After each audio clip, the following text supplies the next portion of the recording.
Alexander the Great was born in 356 BCE in Pella, the ancient capital of Macedonia. He was the son of King Philip II, a shrewd military leader, and Queen Olympias, known for her strong will and mystic beliefs. From a young age, Alexander was exposed to the world of politics and warfare, showing exceptional promise. His father ensured he received the best education possible, and at the age of 13, Alexander was tutored by the philosopher Aristotle. Aristotle's teachings in philosophy, science, and the arts deeply influenced Alexander, shaping his thinking and his future as a ruler. Even as a teenager, Alexander demonstrated a remarkable aptitude for leadership and military strategy. At just 16, he was left in charge of Macedonia, while his father campaigned elsewhere. During this time, Alexander quickly quelled a rebellion by the Maedi, a Thracian tribe, founding a city on their land and naming it Alexandropolis. This early success foreshadowed his future as a conqueror, displaying his ability to handle power and military affairs with maturity beyond his years. Upon ascending the throne, Alexander faced immediate challenges. Rival claimants to the throne emerged, and several regions under Macedonian control rebelled. In a swift and decisive campaign, Alexander eliminated his rivals, including executing potential threats within his own family. He then marched south to reassert control over Greece, where some city-states were beginning to resist Macedonian dominance. Through a combination of diplomacy and military force, Alexander secured his position, earning recognition as the leader of the Greek League, a crucial step before launching his invasion of Persia. With Greece secured, Alexander turned his attention to Persia, the most powerful empire in the known world. In 334 BCE, he crossed the Hellespont, the narrow strait separating Europe from Asia, with an army of about 35,000. This crossing was symbolic, as it marked the beginning of a campaign that would change the course of history. Upon landing in Asia Minor, Alexander visited the site of ancient Troy, paying homage to the legendary heroes of the Trojan War. This act connected him with the mythical past and foreshadowed his own legendary status. Alexander's first major test came at the Battle of Granicus, where he faced the Persian satraps of Asia Minor. The Persians had positioned themselves on the opposite bank of the Granicus River, intending to halt Alexander's advance. Despite the dangerous crossing, Alexander led his cavalry across the river, catching the Persians off guard. In a fierce battle, Alexander's forces overwhelmed the Persian troops. The victory at Granicus opened the way for Alexander to march deeper into Asia Minor, securing the region's cities as he went. After the victory at Granicus, Alexander continued his campaign into Asia Minor, targeting the strategic city of Halicarnassus. The city was heavily fortified and defended by a strong Persian garrison, including Greek mercenaries. The siege was one of the first major tests of Alexander's siegecraft. After several weeks of intense fighting, including breaches of the city walls and night assaults, the defenders were finally forced to abandon the city. Halicarnassus fell, and Alexander continued his march along the coast, securing the western part of the Persian Empire. During his campaign, Alexander arrived in the Phrygian city of Gordium, where he encountered the famous Gordian knot. According to legend, whoever could untie the complex knot was destined to rule all of Asia. Alexander approached the challenge with his characteristic decisiveness. Instead of trying to untie the knot, he drew his sword and sliced through it, proclaiming that it didn't matter how the knot was undone. This bold action symbolized Alexander's approach to solving problems and foreshadowed his conquest of Asia. In 333 BCE, Alexander's army encountered the forces of Darius III, the Persian king, at the Battle of Issus.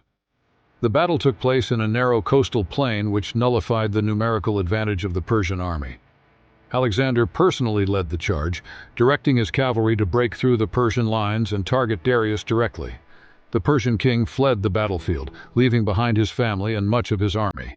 This decisive victory not only boosted Alexander's confidence, but also demonstrated his ability to defeat a much larger force. Following the victory at Issus, Alexander turned his attention to the island city of Tyre, a key Persian naval base. The city was nearly impregnable, located on an island and surrounded by massive walls. Alexander ordered the construction of a causeway to reach the island, a feat of engineering that took several months. Despite fierce resistance from the Tyrians, Alexander's forces eventually breached the walls and captured the city after a 7-month siege. The fall of Tyre was a significant victory, securing Alexander's control over the eastern Mediterranean coast. The decisive confrontation between Alexander and Darius III occurred at the Battle of Gaugamela in 331 BCE. Darius assembled a massive army, outnumbering Alexander's forces by a significant margin. The battle took place on a wide plain, where Darius hoped to use his superior numbers and chariots to crush Alexander. However, Alexander's strategic brilliance turned the tide. He led a direct charge at Darius, causing panic in the Persian ranks. Darius once again fled, and his army was routed. The victory at Gaugamela effectively marked the end of the Persian Empire. Following the victory at Gaugamela, Alexander advanced to the Persian heartland. In 330 BCE, he entered Persepolis, the ceremonial capital of the Persian Empire. The city was renowned for its wealth and splendor. Alexander allowed his troops to plunder the city as a reward for their hardships. However, the most controversial act was the burning of the royal palace at Persepolis, which some historians believe was an act of revenge for the Persian invasion of Greece. The destruction of Persepolis symbolized the complete overthrow of the Persian Empire. Despite his victories, Alexander was determined to capture Darius III, who had fled eastward after Gaugamela. Alexander pursued Darius across Persia and into modern-day Afghanistan. During this pursuit, Darius was betrayed by his own satraps, who captured and imprisoned him. When Alexander reached Darius, he found the Persian king dying, abandoned by his former allies. Darius's death marked the end of the Achaemenid dynasty, and Alexander assumed the title of King of Asia, continuing his campaign to subdue the eastern provinces. After the death of Darius, Alexander continued his campaign into Central Asia, a region that was difficult to conquer due to its rugged terrain and fierce tribal resistance. He faced some of his toughest battles here, particularly against the Sogdians and Bactrians. Alexander founded several cities, including Alexandria Ashate in modern-day Tajikistan, to secure his control over the region. These campaigns were grueling, but they extended Alexander's empire to the edges of the known world, demonstrating his determination to achieve total conquest. In 324 BCE, Alexander organized a mass wedding at Susa, where he and 80 of his officers married Persian noblewomen. Alexander himself married Roxana, the daughter of a Bactrian noble. This event was part of Alexander's policy of integrating Macedonians and Persians, hoping to create a unified ruling class for his empire. The marriages were intended to symbolize the merging of cultures, but they also caused tension among his soldiers, who were uneasy about the increasing influence of Persian customs and practices in Alexander's court. In 327 BCE, Alexander crossed the Hindu Kush into the Indian subcontinent, seeking to expand his empire even further. His army faced new challenges, including unfamiliar terrain and powerful Indian kingdoms. The most famous encounter was the Battle of the Hydaspes River in 326 BCE, where Alexander faced King Porus. Despite facing war elephants and a formidable opponent, Alexander emerged victorious. Impressed by Porus's bravery, Alexander allowed him to retain his kingdom as a satrap under Macedonian rule. This battle marked the easternmost extent of Alexander's conquests. Throughout his campaigns, Alexander founded numerous cities, many of which were named Alexandria, in strategic locations across his empire. These cities served as administrative centers, military outposts, and symbols of Greek culture in foreign lands. The most famous of these cities, Alexandria in Egypt, would become a major center of learning and culture. Alexander's city-building efforts were part of his broader strategy to consolidate his empire and spread Hellenistic culture. These cities often became thriving hubs of trade, blending Greek and local cultures. In 326 BCE, after years of relentless campaigning, Alexander's army reached the Ephesus River, modern Beas River in India.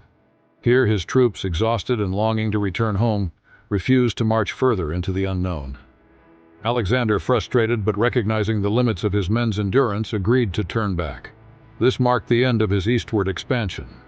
Although he had conquered a vast territory, the mutiny highlighted the challenges of maintaining morale and the physical limits of his empire's expansion. Alexander's return journey to Persia was fraught with difficulties. He decided to lead his army through the Gedrosian Desert, a harsh and unforgiving landscape.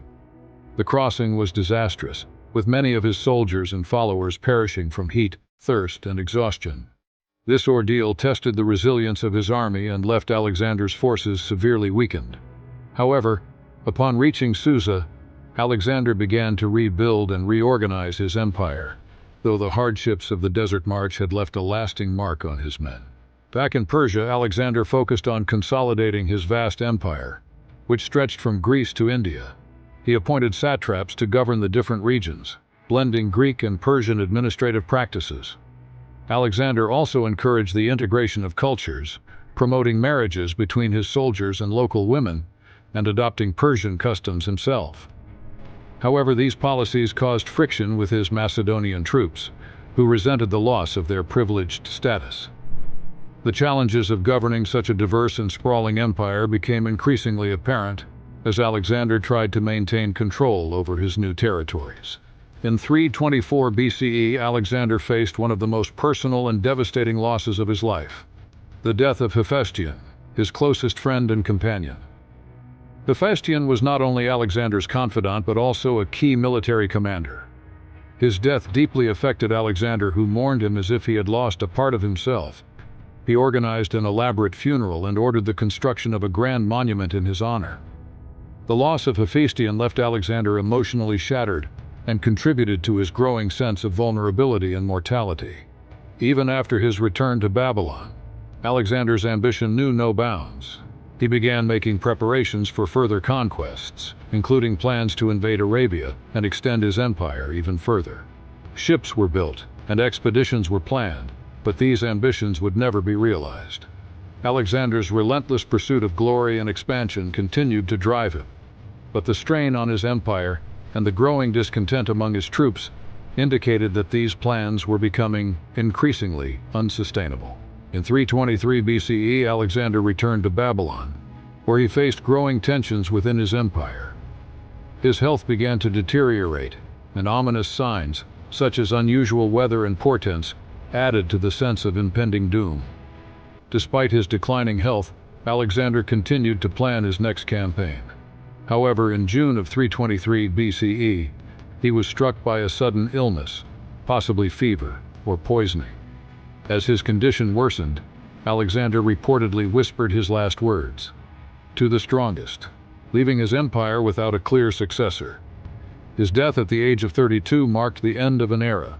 Alexander the Great died on June 10, 323 BCE, in the palace of Nebuchadnezzar II in Babylon. His death was sudden and unexpected, and the exact cause remains a mystery.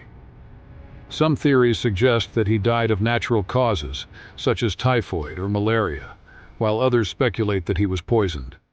Regardless of the cause, Alexander's death left his empire in chaos. With no designated heir, his generals, known as the Diadochi, began to fight for control, leading to the fragmentation of his empire. The dream of a unified world under Alexander's rule died with him. After Alexander's death, his empire quickly began to disintegrate as his generals, the Diadochi, vied for power. The lack of a clear successor led to a series of wars known as the Wars of the Diadochi, which lasted for several decades. Eventually, the empire was divided into several Hellenistic kingdoms, including the Ptolemaic kingdom in Egypt, the Seleucid Empire in Persia, and the Antigonid dynasty in Macedonia. While these kingdoms retained elements of Alexander's vision, the unity of his empire was lost, and the legacy of his conquests became fragmented. Alexander's legacy is one of the most profound in history. His conquests spread Greek culture across 3 continents, creating a new cultural era known as the Hellenistic Age. This period saw the blending of Greek, Persian, Egyptian, and Indian cultures, resulting in advances in science, philosophy, art, and literature. Cities like Alexandria became centers of learning and culture. Although his empire did not survive intact, the cultural and intellectual impact of Alexander's conquests continued to shape the ancient world long after his death.